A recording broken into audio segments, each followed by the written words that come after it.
Hello students, welcome ਇਨ dynamic studies. ਤੇ ਤੁਸੀਂ ਸਭ ਤੋਂ ਪਹਿਲਾਂ ਇਸ ਚੈਨਲ ਨੂੰ ਸਬਸਕ੍ਰਾਈਬ ਕਰ ਲਓ, ਲਾਈਕ ਕਰ ਦਿਓ ਔਰ ਸ਼ੇਅਰ ਕਰ ਦਿਓ ਇਸ ਵੀਡੀਓ ਨੂੰ। ਅਸੀਂ ਪ੍ਰੀਵੀਅਸ ਵੀਡੀਓ ਦੇ ਵਿੱਚ GS ਸੀਰੀਜ਼ 4 ਜੋ ਹੈ ITI ਦਾ ਪੇਪਰ, ਉਸ ਦੇ ਬਾਰੇ ਲਰਨ ਕੀਤਾ ਸੀ ਔਰ ਉਸਦੇ ਅਸੀਂ 15 ਕੁਐਸਚਨ ਹੈ ਇੱਥੋਂ ਤੱਕ ਸਾਰੇ ਕਵਰ ਕੀਤੇ ਸੀ। ਅੱਜ ਅਸੀਂ ਉਸ ਤੋਂ ਨੈਕਸਟ ਜੋ ਕੁਐਸਚਨ ਹੈ ਉਹਨਾਂ ਦੇ ਆਨਸਰਸ ਦੇਖਾਂਗੇ ਔਰ ਉਹਨਾਂ ਬਾਰੇ ਐਨਾਲਿਸਿਸ ਕਰਾਂਗੇ। ਟੋਟਲ 30 ਕੁਐਸਚਨ ਇਸ ਪੇਪਰ ਦੇ ਵਿੱਚ ਸੀ ਔਰ ਅੱਜ ਅਸੀਂ 16th ਕੁਐਸਚਨ ਤੋਂ ਇਸ ਨੂੰ ਐਨਾਲਿਸਿਸ ਕਰਨਾ ਸਟਾਰਟ ਕਰਦੇ ਹਾਂ। ਤਾਂ ਕੁਐਸਚਨ ਸਟਾਰਟ ਕਰਦੇ ਹਾਂ ਜੀ। JavaScript is interpreted by. JavaScript ਹੈ ਜੋ ਇੰਟਰਪ੍ਰੀਟਡ ਕੀਤੀ ਜਾਂਦੀ ਹੈ। ਇੰਟਰਪ੍ਰੀਟਡ ਦਾ ਮਤਲਬ ਹੁੰਦਾ ਹੈ ਕਿ ਐਰਰਸ ਨੂੰ ਪਹਿਲਾਂ ਡਿਟੈਕਟ ਕਰਨਾ ਔਰ ਉਸ ਤੋਂ ਬਾਅਦ ਉਹਨਾਂ ਨੂੰ ਰਿਮੂਵ ਕਰਨਾ। ਸੋ ਅਸੀਂ ਇਹਨਾਂ ਦੇ ਵਿੱਚ ਐਰਰਸ ਰਿਮੂਵ ਕਰ ਸਕਦੇ ਹਾਂ ਔਰ ਇਸ ਨੂੰ ਇੰਟਰਪ੍ਰੀਟਡ ਕੀਤਾ ਜਾਂਦਾ ਬਾਈ ਦਾ ਕਲਾਇੰਟ। ਕਲਾਇੰਟ ਇਹਨਾਂ ਨੂੰ ਇੰਟਰਪ੍ਰੀਟਡ ਕਰੇਗਾ। Using dash statement is how you test for a specific condition. ਦੇਖੋ ਬਹੁਤ ਤਰ੍ਹਾਂ ਦੀਆਂ ਜੋ ਕੰਡੀਸ਼ਨਸ ਹੈ ਅਸੀਂ ਅਪਲਾਈ ਕਰ ਸਕਦੇ ਹਾਂ। ਸਿਲੈਕਟ ਸਟੇਟਮੈਂਟ ਕਰ ਸਕਦੇ ਹਾਂ, ਸਵਿਚ ਸਟੇਟਮੈਂਟ, ਇਫ ਔਰ ਫੋਰ, ਇਹਨਾਂ ਦਾ ਅਲੱਗ-ਅਲੱਗ ਯੂਜ਼ ਹੈ। ਫੋਰ ਇੱਕ ਲੂਪ ਦੀ ਤਰ੍ਹਾਂ ਕੰਮ ਕਰੇਗਾ। ਫੋਰ ਦੇ ਵਿੱਚ ਕੀ ਹੋਏਗਾ ਕਿ ਫੋਰ ਐਗਜ਼ਾਮਪਲ ਅਸੀਂ ਇੱਕ ਫੰਕਸ਼ਨ ਹੈ ਜੋ ਉਸਨੂੰ ਥਾਊਜੈਂਡਸ ਔਰ ਕਾफ़ी ਟਾਈਮ ਜੋ ਹੈ ਐਕਸੈਸ ਕਰਨਾ ਚਾਹੁੰਦੇ ਹਾਂ ਤਾਂ ਉਸ ਦੇ ਵਿੱਚ ਕੀ ਹੋਏਗਾ ਕਿ ਸਾਨੂੰ ਵਾਰ-ਵਾਰ ਕੋਡ ਲਿਖਣਾ ਪਏਗਾ। ਅਗਰ ਅਸੀਂ ਉਸ ਕੋਡ ਨੂੰ 1000 ਟਾਈਮਸ ਐਕਸੈਸ ਕਰਨਾ ਤਾਂ 1000 ਟਾਈਮਸ ਕੋਡ ਲਿਖਣਾ ਪਏਗਾ। ਔਰ ਜੋ ਫੋਰ ਹੈ, ਫੋਰ ਇੱਕ ਲੂਪ ਹੈ ਔਰ ਇਸ ਦੇ ਵਿੱਚ ਅਸੀਂ ਇਸ ਦੀ ਇਨੀਸ਼ੀਅਲ ਵੈਲਿਊ ਹੈ ਜੋ ਉਹ ਇਨੀਸ਼ੀਅਲਾਈਜ਼ ਕਰਦੇ ਹਾਂ ਔਰ ਲਾਸਟ ਵੈਲਿਊ ਵੀ ਨਾਲ ਦੱਸਦੇ ਹਾਂ।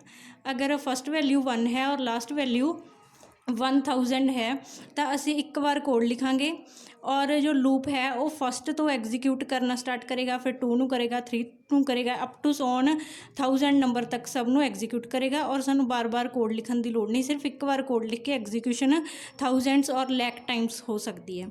ਠੀਕ ਹੈ ਜੀ। ਸਵਿਚ ਸਟੇਟਮੈਂਟ, ਜਿੱਦਾਂ ਅਸੀਂ ਸਵਿਚਿਸ ਆਪਣੇ ਡੋਮੈਸਟਿਕ ਯੂਜ਼ ਦੇ ਲਈ ਯੂਜ਼ ਕਰਦੇ ਹਾਂ। ਠੀਕ ਹੈ, ਡੋਮੈਸਟਿਕ ਯੂਜ਼ ਦੇ ਵਿੱਚ ਅਸੀਂ ਸਵਿਚਿਸ ਦਾ ਯੂਜ਼ ਕਰਦੇ ਹਾਂ ਫੈਨ ਨੂੰ ਔਨ ਕਰਨ ਦੇ ਲਈ। ਤਾਂ ਕੀ ਹੁੰਦਾ ਕਿ ਇੱਕ ਬੋਰਡ ਦੇ ਉੱਪਰ ਕਾਫੀ ਸਾਰੀਆਂ ਸਵਿਚਿਸ ਲੱਗੀਆਂ ਹੁੰਦੀਆਂ ਔਰ ਅਸੀਂ ਜਿਸ ਪਰਟੀਕੂਲਰ ਸਵਿਚ ਨੂੰ ਪ੍ਰੈਸ ਕਰਦੇ ਹਾਂ ਤਾਂ ਉਹ ਆਪਣਾ ਇੱਕ ਪਰਟੀਕੂਲਰ ਟਾਸਕ ਪਰਫੋਰਮ ਕਰੇਗੀ। ਫੋਰ ਐਗਜ਼ਾਮਪਲ ਅਗਰ ਉਹ ਕਿਸੇ ਟਿਊਬਲਾਈਟ ਨੂੰ ਔਨ ਕਰ ਰਹੀ ਆ ਤਾਂ ਉਸ ਸਵਿਚ ਨੂੰ ਔਨ ਕਰਨ ਦੇ ਨਾਲ ਸਿਰਫ ਇੱਕ ਟਿਊਬਲਾਈਟ ਹੀ ਔਨ ਹੋਏਗੀ ਔਰ ਬਾਕੀ ਟਾਸਕ ਪਰਫੋਰਮ ਨਹੀਂ ਹੋਣਗੇ। ਇਸੇ ਤਰ੍ਹਾਂ ਇਸ ਦੇ ਵਿੱਚ ਵੀ ਅਸੀਂ ਕਾਫੀ ਸਾਰੇ ਜੋ ਕੰਡੀਸ਼ਨਸ ਹੈ ਉਹ ਲਗਾ ਦਿੰਦੇ ਹਾਂ ਔਰ ਜਿਸ ਕੰਡੀਸ਼ਨ ਦੇ ਉੱਪਰ ਅਸੀਂ ਸਵਿਚ ਕਰਾਂਗੇ, ਫੋਰ ਐਗਜ਼ਾਮਪਲ 5 ਨੰਬਰ ਕੋਈ ਵੀ ਕੰਡੀਸ਼ਨ ਹੈ, ਜੇ ਮੈਂ ਉਸ 'ਤੇ ਸਵਿਚ ਕਰੂੰਗੀ ਤਾਂ ਉਹੀ ਟਾਸਕ ਪਰਫੋਰਮ ਹੋਏਗਾ ਜੋ 5th ਨੰਬਰ 'ਤੇ ਹੋਏਗਾ। ਓਕੇ। ਸਿਲੈਕਟ ਸਟੇਟਮੈਂਟ ਹੈ ਜੋ ਕਾਫੀ ਸਾਰੀਆਂ ਸਟੇਟਮੈਂਟਸ ਦੇ ਵਿੱਚੋਂ ਇੱਕ ਦੀ ਸਿਲੈਕਸ਼ਨ ਕਰਨ ਦੇ ਲਈ, ਚੋਇਸ ਦੇ ਲਈ ਯੂਜ਼ ਹੋਈ ਜਾਂਦੀ ਹੈ।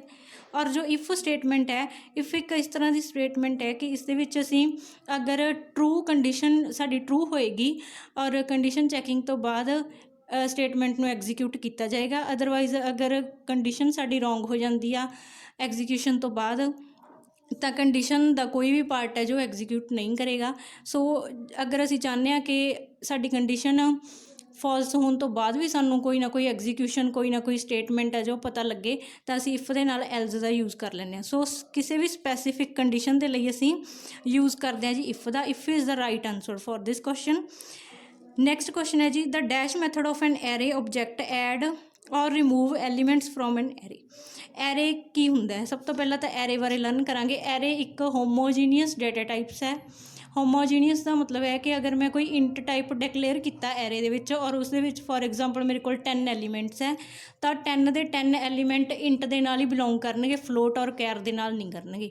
ਇਸ ਨੂੰ ਅਸੀਂ ਹੋਮੋਜੀਨੀਅਸ ਡਾਟਾ ਟਾਈਪ ਕਹਿੰਦੇ ਹਾਂ। ਇੱਕ ਗਰੁੱਪ ਹੁੰਦਾ ਇੰਸਟਰਕਸ਼ਨਸ ਦਾ ਜਿਸ ਦੇ ਵਿੱਚ ਸੇਮ ਡਾਟਾ ਟਾਈਪ ਦੇ ਕਾਫੀ ਸਾਰੇ ਐਲੀਮੈਂਟ ਹੁੰਦੇ ਆ। ਓਕੇ ਜੀ।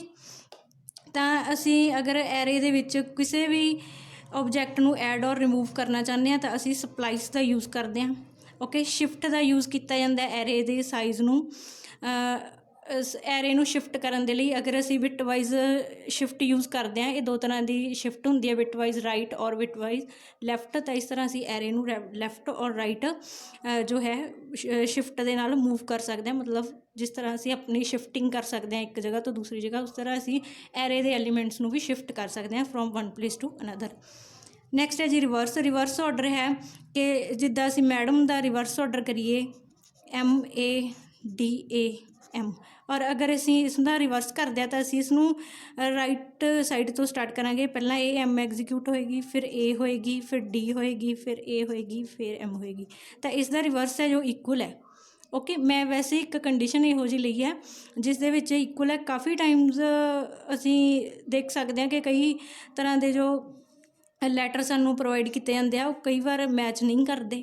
ਇਹ ਕੰਡੀਸ਼ਨ 'ਤੇ ਡਿਪੈਂਡ ਕਰਦਾ। ਸੋ ਕੋਈ ਵੀ ਰਿਵਰਸ ਕਿੱਦਾਂ ਕਰ ਸਕਦੇ ਹਾਂ ਅਸੀਂ, ਅਗਰ ਅਸੀਂ ਲੈਫਟ ਸਾਈਡ ਤੋਂ ਕੋਈ ਇੱਕ ਲੈਟਰ ਲੈ ਲਿਆ, ਠੀਕ ਹੈ, ਉਸਨੂੰ ਲੈਫਟ ਸਾਈਡ ਤੋਂ ਅਸੀਂ ਰੀਡ ਕਰਦੇ ਹਾਂ ਤਾਂ ਉਸਨੂੰ ਰਾਈਟ ਸਾਈਡ ਤੋਂ ਅਸੀਂ ਐਗਜ਼ੀਕਿਊਟ ਕਰਦੇ ਹਾਂ, ਠੀਕ ਹੈ, ਇਸਨੂੰ ਰਿਵਰਸ ਕਹਿੰਦੇ ਆ। ਨੈਕਸਟ ਹੈ ਜੀ JavaScript entities start with dash and end with dash. JavaScript ਦੇ ਵਿੱਚ ਕੋਈ ਵੀ ਐਂਟੀਟੀਜ਼ ਹੈ ਜੋ ਉਹ ਸਟਾਰਟ ਹੁੰਦੀਆਂ ਜੀ %, ਦੇ ਨਾਲ, ਔਰ ਉਹਨਾਂ ਦਾ ਸੈਮੀਕੋਲਨ ਦੇ ਨਾਲ ਅਸੀਂ ਐਂਡ ਕਰਦੇ ਹਾਂ। ਸੈਮੀਕੋਲਨ ਦੇ ਨਾਲ ਜੋ ਉਸਦਾ ਪ੍ਰੋਸੈਸਰ ਹੋਏਗਾ ਉਸਨੂੰ ਪਤਾ ਲੱਗ ਜਾਏਗਾ ਕਿ ਇਹ ਜੋ ਕੋਡ ਹੈ ਜਾਵਾਸਕ੍ਰਿਪਟ ਦਾ ਕੋਡ ਹੈ, ਠੀਕ ਹੈ। ਅਗਰ ਉਸਦੀ ਸਟਾਰਟਿੰਗ ਦੇ ਵਿੱਚ % ਲੱਗਿਆ ਹੋਏਗਾ ਔਰ ਐਂਡ ਦੇ ਵਿੱਚ ਸੈਮੀਕੋਲਨ, % ਦਾ ਸਾਈਨ ਹੁੰਦਾ ਜੀ ਇਹ ਵਾਲਾ, ਔਰ ਸੈਮੀਕੋਲਨ ਦਾ ਜੋ ਸਿੰਬਲ ਹੈ ਉਹ ਇਹ ਹੋਏਗਾ, ਠੀਕ ਹੈ। % ਦਾ ਸਿੰਬਲ ਇਹ ਹੋਏਗਾ ਔਰ ਸੈਮੀਕੋਲਨ ਦਾ ਸਿੰਬਲ ਇਹ ਹੋਏਗਾ। ਨੈਕਸਟ 20th ਕੁਐਸਚਨ ਹੈ ਜੋ 20th ਕੁਐਸਚਨ ਦੇ ਵਿੱਚ ਹੈ ਜੀ ਇਨਸਾਈਡ ਵਿਚ element HTML element do we put the JavaScript. ਦੇਖੋ ਅਸੀਂ ਜਾਵਾਸਕ੍ਰਿਪਟ ਦਾ ਯੂਜ਼ ਕਰਦੇ ਹਾਂ HTML ਦੇ ਵਿੱਚ ਸਕ੍ਰਿਪਟਿੰਗ ਕਰਨ ਦੇ ਲਈ ਔਰ HTML ਦੇ ਵਿੱਚ ਜਾਵਾ ਦੇ ਕੋਡ ਨੂੰ ਇੰਬੈਡ ਕਰਨ ਦੇ ਲਈ। ਤਾਂ ਕਿਸ ਤਰ੍ਹਾਂ ਸਾਡੇ ਕੰਪਾਈਲਰ ਨੂੰ ਪਤਾ ਲੱਗੇਗਾ ਕਿ ਇਹ ਕਿਸ ਕੋਡ ਨੂੰ ਐਕਸੈਸ ਕਰ ਰਿਹਾ, ਤਾਂ ਉਸਨੂੰ ਇਹ ਦੱਸਣ ਦੇ ਲਈ ਕਿ ਅਸੀਂ ਇੰਬੈਡ ਕੀਤਾ ਹੋਇਆ ਹੈ ਜਾਵਾ ਦੀ ਸਕ੍ਰਿਪਟਿੰਗ ਨੂੰ HTML ਦੇ ਵਿੱਚ। ਇਸ ਦੇ ਲਈ ਅਸੀਂ ਇੱਕ ਸਟਾਰਟਿੰਗ ਦੇ ਵਿੱਚ ਜਦੋਂ ਅਸੀਂ ਜਾਵਾ ਦਾ ਕੋਡ ਦੇਣਾ ਤਾਂ ਉਸ ਤੋਂ ਪਹਿਲਾਂ ਅਸੀਂ ਇੱਕ ਕੋਡ ਲਗਾਉਂਦੇ ਹਾਂ ਜੀ ਸਕ੍ਰਿਪਟ ਨਾਮ ਦਾ, ਜੋ ਕਿ HTML ਦੇ ਵਿੱਚ ਜਾਵਾਸਕ੍ਰਿਪਟ ਦੀ ਇੰਬੈਡ ਨੂੰ ਸ਼ੋ ਕਰਦਾ ਹੈ, ਠੀਕ ਹੈ ਜੀ। ਨੈਕਸਟ ਹੈ ਜੀ an object oriented language port dash. Object oriented language ਜੋ ਹੈ ਉਹ C++ ਹੈ। ਉਸ ਦੇ ਵਿੱਚ ਕਲਾਸਿਸ ਔਰ ਓਬਜੈਕਟ ਦਾ ਕੰਸੈਪਟ ਹੁੰਦਾ ਹੈ, ਠੀਕ ਹੈ ਜੀ। ਇਸ ਦੇ ਵਿੱਚ ਇਨਹੈਰੀਟੈਂਸ ਦਾ ਕੰਸੈਪਟ ਹੋਏਗਾ, ਪੋਲੀਫੋਰਮਿਜ਼ਮ ਦਾ ਵੀ ਹੋਏਗਾ ਔਰ ਡਾਟਾ ਅਬਸਟਰੈਕਸ਼ਨ ਦਾ ਵੀ ਕੀ ਹੋਏਗਾ। ਔਰ ਇਸ ਦਾ ਸਹੀ ਆਨਸਰ ਹੈ ਜੀ all of these. But inheritance ਕੀ ਹੋਏਗੀ? ਇਨਹੈਰੀਟੈਂਸ ਹੁੰਦਾ ਕਿ ਅਗਰ ਅਸੀਂ ਇੱਕ ਕਲਾਸ ਨੂੰ ਕ੍ਰੀਏਟ ਕੀਤਾ ਹੋਇਆ ਔਰ ਸੈਕਿੰਡ ਕਲਾਸ ਵੀ ਕ੍ਰੀਏਟ ਕਰ ਲਈ ਤਾਂ ਅਸੀਂ ਕੁਛ ਵੇਰੀਏਬਲ ਹੈ ਜੋ ਉਸ ਦੂਸਰੇ ਪਹਿਲਾਂ ਵਾਲੀ ਜੋ ਅਸੀਂ ਪ੍ਰੀਵੀਅਸ ਕਲਾਸ ਨੂੰ ਡਿਕਲੇਅਰ ਕੀਤਾ ਸੀ ਉਸ ਤੋਂ ਇਨਹੈਰਿਟ ਕਰ ਸਕਦੇ ਹਾਂ। ਜਿੱਦਾਂ ਅਸੀਂ ਸਾਡੇ ਜੋ ਪੂਰਵਜ ਹੈ ਸਾਡੇ ਵਿੱਚ ਵੀ ਉਹਨਾਂ ਵਾਲੇ ਗੁਣ ਹੁੰਦੇ ਆ, ਤਾਂ ਇਸੇ ਤਰ੍ਹਾਂ ਹੀ ਅਸੀਂ ਕਹਿ ਸਕਦੇ ਹਾਂ ਕਿ ਕੁਛ ਕੁ ਪ੍ਰੋਪਰਟੀਜ਼ ਹੈ ਜੋ ਫਸਟ ਜੋ ਕਲਾਸ ਹੈ ਉਸ ਤੋਂ ਇਨਹੈਰਿਟ ਕਰ ਲਈਆਂ ਜਾਂਦੀਆਂ। ਓਕੇ, ਦੁਬਾਰਾ ਕੋਡ ਔਰ ਵੇਰੀਏਬਲਸ ਲਿਖਣ ਦੀ ਲੋੜ ਨਹੀਂ ਪੈਂਦੀ, ਇਨਹੈਰੀਟੈਂਸ ਦੇ ਥਰੂ ਉਹਨਾਂ ਨੂੰ ਕਾਲ ਕੀਤੀ ਜਾਂਦੀ ਹੈ। ਨੈਕਸਟ ਹੈ ਜੀ ਪੋਲੀਮੋਰਫਿਜ਼ਮ। ਪੋਲੀਮੋਰਫਿਜ਼ਮ ਦਾ ਮਤਲਬ ਹੁੰਦਾ ਵਰਕਿੰਗ ਔਨ ਮੈਨੀ ਫਾਰਮਸ। ਓਕੇ, ਇਸ ਦੇ ਲਈ ਇੱਕ ਪਲੇਟਫਾਰਮ ਹੈ ਕਿ ਵਰਕਿੰਗ ਔਨ ਮੈਨੀ ਫਾਰਮਸ ਦੇ ਉੱਪਰ ਸਾਡਾ ਜੋ ਕੋਡ ਹੈ ਉਹ ਰਨ ਕਰ ਸਕਦਾ। ਨੈਕਸਟ ਹੈ ਜੀ ਡਾਟਾ ਅਬਸਟਰੈਕਸ਼ਨ। ਡਾਟਾ ਅਬਸਟਰੈਕਸ਼ਨ ਦਾ ਮੀਨਿੰਗ ਹੁੰਦਾ ਕੁਛ ਚੀਜ਼ਾਂ ਨੂੰ ਹਾਈਡ ਕਰਨਾ। ਜਿੱਦਾਂ ਅਸੀਂ WhatsApp Facebook ਯੂਜ਼ ਕਰਦੇ ਹਾਂ ਪਰ ਸਾਨੂੰ ਉਸਦੇ ਬੈਕ ਐਂਡ ਜੋ ਕੋਡਿੰਗ ਹੈ ਉਸ ਬਾਰੇ ਕੋਈ ਨੌਲੇਜ ਨਹੀਂ ਹੈ, ਠੀਕ ਹੈ। ਸੋ ਡਾਟਾ ਅਬਸਟਰੈਕਸ਼ਨ ਜੋ ਹੈ ਇਸ ਦੇ ਵਿੱਚ ਕੁਛ ਯੂਜ਼ਫੁਲ ਜੋ ਕੰਸੈਪਟ ਹੈ ਉਹਨਾਂ ਨੂੰ ਛੱਡ ਕੇ ਬਾਕੀ ਸਾਰਾ ਕੋਡ ਹੈ ਜੋ ਹਾਈਡ ਕਰ ਲਿਆ ਜਾਂਦਾ, ਉਸਨੂੰ ਡਾਟਾ ਅਬਸਟਰੈਕਸ਼ਨ ਦਾ ਨਾਮ ਦਿੱਤੇ। ਨੈਕਸਟ ਹੈ ਜੀ 22nd ਕੁਐਸਚਨ ਹੈ ਦ ਨਿਊਕਲੀਅਸ ਆਫ ਊਪ ਇਜ਼ ਔਰ ਆਰ ਡੈਸ਼। ਊਪ ਦੇ ਵਿੱਚ ਅਸੀਂ ਕੀ ਯੂਜ਼ ਕਰਦੇ ਹਾਂ, ਆਪਾਂ ਪਹਿਲਾਂ ਵੀ ਇਸ ਬਾਰੇ ਲਰਨ ਕਰ ਚੁੱਕੇ ਹਾਂ ਕਿ ਊਪ ਦੇ ਵਿੱਚ ਅਸੀਂ ਕਲਾਸਿਸ ਔਰ ਓਬਜੈਕਟਸ ਜਿਵੇਂ ਕਿ ਅਸੀਂ C++ ਦੇ ਵਿੱਚ ਯੂਜ਼ ਕਰ ਸਕਦੇ ਹਾਂ। ਸੋ ਇਸ ਦਾ ਸਹੀ ਆਨਸਰ ਹੋਏਗਾ ਜੀ both of these. What are the data types of OOP. OOP ਦੇ ਵਿੱਚ ਡਾਟਾ ਟਾਈਪਸ ਕਿਹੜੀਆਂ ਹੋਣਗੀਆਂ? Simple data types, standard data types, pointer data types, all of these. ਤਾਂ ਇਸ ਦਾ ਸਹੀ ਆਨਸਰ ਹੋਏਗਾ ਜੀ all of these. Okay, data types ਦਾ ਪੂਰਾ ਜੋ ਹੈ ਚੈਪਟਰ ਉਹ ਸਾਨੂੰ ਲਰਨ ਕਰਨਾ ਹੋਏਗਾ, ਫਿਰ ਅਸੀਂ ਚੰਗੀ ਤਰ੍ਹਾਂ ਗੈਸ ਕਰ ਸਕਦੇ ਹਾਂ ਕਿ ਕਿਹੜੀ ਡਾਟਾ ਟਾਈਪ ਕਿਸ ਜੋ ਹੈ ਕੈਟੇਗਰੀ ਦੇ ਅੰਡਰ ਆਉਂਦੀ ਹੈ, ਠੀਕ ਹੈ ਜੀ। ਨੈਕਸਟ ਹੈ in C syntax error can be found by dash. C syntax error, semantics errors ਵੀ ਹੁੰਦੀਆਂ, ਸਿੰਟੈਕਸ ਐਰਰ ਵੀ ਹੁੰਦੀਆਂ। ਸਿੰਟੈਕਸ ਐਰਰ ਹੁੰਦੀਆਂ ਕਿ ਕਿਸੇ ਵੀ ਚੀਜ਼ ਨੂੰ ਡਿਕਲੇਅਰ ਕਰਨਾ ਤਾਂ ਉਸਦਾ ਰੂਲ ਕੀ ਹੈ, ਉਸਦਾ ਪ੍ਰੋਟੋਕੋਲ ਕੀ ਹੈ, ਠੀਕ ਹੈ ਜੀ।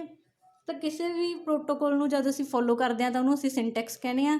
ਔਰ C ਲੈਂਗੁਏਜ ਦੇ ਵਿੱਚ ਕੋਈ ਵੀ ਸਿੰਟੈਕਸ ਐਰਰ ਹੈ ਜੋ ਉਸਨੂੰ ਫਾਈਂਡ ਕੀਤਾ ਜਾਂਦਾ ਬਾਈ ਯੂਜ਼ਿੰਗ ਕੰਪਾਈਲਰ। ਓਕੇ, ਕੰਪਾਈਲਰ ਔਰ ਇੰਟਰਪ੍ਰੀਟਰ ਬਾਰੇ ਮੈਂ ਪ੍ਰੀਵੀਅਸ ਜੋ ਸਾਡਾ ਲੈਕਚਰ ਸੀ ਉਸ ਦੇ ਵਿੱਚ ਮੈਂ ਦੱਸਿਆ ਹੈ, ਉੱਥੋਂ ਤੁਸੀਂ ਇਸ ਨੂੰ ਲਰਨ ਕਰ ਸਕਦੇ ਹੋ। ਔਰ ਕਈ ਤਰ੍ਹਾਂ ਦੇ ਲਿੰਕ ਹੋਣਗੇ ਜਿਨ੍ਹਾਂ ਬਾਰੇ ਤੁਹਾਨੂੰ ਨੌਲੇਜ ਮਿਲੇਗੀ। ਤੁਸੀਂ ਇਹਨਾਂ ਦੀਆਂ PDFs ਲੈਣੀਆਂ, ਸਟੱਡੀ ਮਟੀਰੀਅਲ ਔਰ ਇਸ ਦੇ ਰਿਲੇਟਡ ਕੁਐਸਚਨਸ, MCQs ਇਹ ਡਿਸਕ੍ਰਿਪਸ਼ਨ ਬਾਕਸ ਦੇ ਵਿੱਚੋਂ ਤੁਸੀਂ ਲੈ ਸਕਦੇ ਹੋ, ਉੱਥੇ ਲਿੰਕ ਹੋਣਗੇ। ਨੈਕਸਟ ਹੈ ਜੀ Tally package is developed by dash. Tally package ਕਿਸ ਨੇ ਡਿਵੈਲਪ ਕੀਤਾ? ਪੈਟਰੋਨਿਕਸ। ਨੈਕਸਟ ਹੈ ਜੀ in Tally part account can be created through dash. Tally ਜੋ ਹੈ ਉਸ ਦੇ ਵਿੱਚ ਪਾਰਟ ਅਕਾਊਂਟ ਅਸੀਂ ਕਿਸ ਵਿੱਚ ਕ੍ਰੀਏਟ ਕਰਦੇ ਹਾਂ ਜੀ?